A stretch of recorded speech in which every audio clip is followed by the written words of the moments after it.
Hello, everyone. This is going to be our first lecture for writing in psychology. So this is just going to be kind of a brief overview.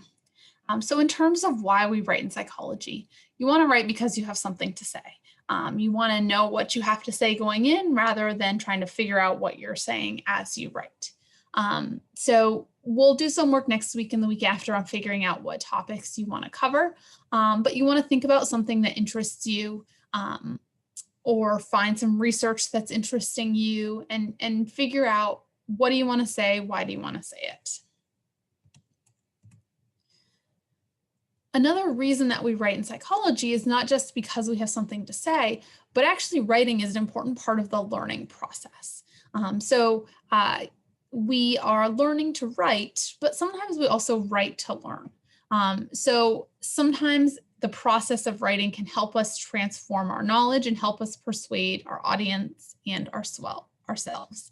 And so if the arguments that you're making in your paper convince you and your audience, then that can potentially lead to new understanding. We might also write in psychology to speak to an audience. So there are different audiences that require different types of writing. And so there are different norms and conventions, and we'll talk about some of them. The one that we'll be working most within this class is a literature review or research synthesis. So reviewing other people's work and using their evidence to make an argument or support a position. But we also need to write when we are doing the research ourselves. So if we're doing an experimental or an empirical research report and trying to convey what we have done to an audience, then we also need to write effectively in order to do that.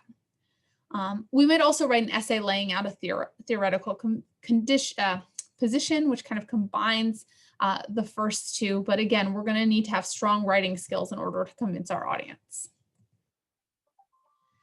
Next, it's important to remember kind of throughout this class, and the reason we spend a full semester writing one paper is that writing is a process. It's about revision, not about perfection. So the goal of the course is to get you to become a better writer through deliberate practice. I don't expect you to be a perfect writer. So this is kind of consistent with the growth mindset. And so the idea is your writing ability is something that can change if you put effort into changing it. You don't want to have a fixed mindset and say, I'm a bad writer, and that's never going to change. You might be a strong writer now, but my goal at the end of the class is to make you even stronger. And so this deliberate practice is called incremental practice. It's not going to happen overnight, but my hope is that throughout the course of the semester, you will get enough practice to become a stronger writer. So a couple of basic keys to good writing. One is don't write the way you talk. So you need to remember that when we write, we use kind of this different kind of dialect and a different way of communicating. It may not be exactly the way you would say it if you were speaking, and that's okay. But when we write, we really try to be more direct. Say what you mean what you say, because your reader is going to need to take that information and interpret it. We'll spend a lot of time talking about organization, but you really want to write about, organize your writing around a theme or a basic argument. We'll talk a lot about evidence too. It's going to be really important that you don't just make baseless claims. You want to use evidence to back up your claims. You want to have flawless grammar and careful word selection so that you are sure that you are using the appropriate word at the appropriate time so that, again, your audience can understand what you're trying to say. Writing takes time. So don't expect to be done with your first draft. The first draft is just that, it's a first draft. So you need to plan to have time to rewrite. So we'll talk about a couple of different types of writing. Free writing is a really useful tool, and we'll use it a couple of times throughout the semester. The idea is to simply write for 10 minutes or whatever your set time is and not stop. So you go quickly, you don't have to rush, but you never look back. You don't cross things out. You don't worry about spelling or grammar or anything like that. If you're missing the word, you can't think of the word, just write, I can't think of it, just put something down. And the only requirement is that you never stop. So the goal is to just get words out on paper. You're not worrying about spelling and grammar, and it doesn't have to make sense or stay on topic.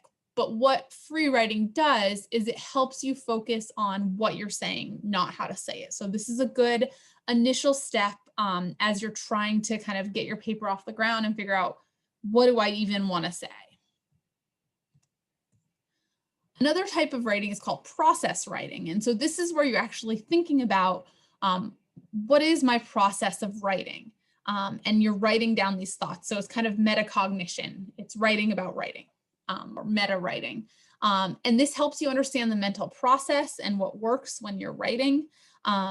This is something that you'll use to some extent in your papers, thinking about what is effective, what works, what do you want to do in the future with your writing. So this is just a little comic that kind of gets at process writing, where this is a grad student. She's talking to her advisor. He's asking if writing is going well. And she says, well, it depends what you mean by writing. Am I typing a lot of words? No. Am I thinking a lot about what to write? Yes. So she's doing the process part of writing. Just a little insight into that process, which is important. Finally, I'm going to have throughout these lectures several of these try it yourself slides.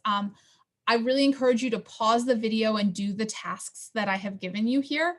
What this does is it gives you important ungraded practice. Writing is all about practice. And so if you do these tasks throughout the lectures, give yourself time to do them, it will really help you. And for the ones that have a right answer, I'll have later slides that provide you the right answer. So you'll want to pause the lecture video, do the assignment, and then watch the rest of the video.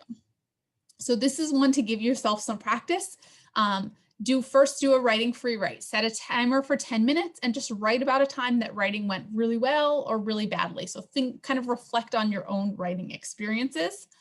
And then once you've done that, take a second and then do a process write. And so write about what happened when you did the free write. So write about how you were thinking, how you were feeling while you did the free write, and did you find the free write activity useful? So this is to give you a little bit of practice with this. So that's all I've got for today. And I hope that you give the free write a try and make sure to check Moodle for your assignments.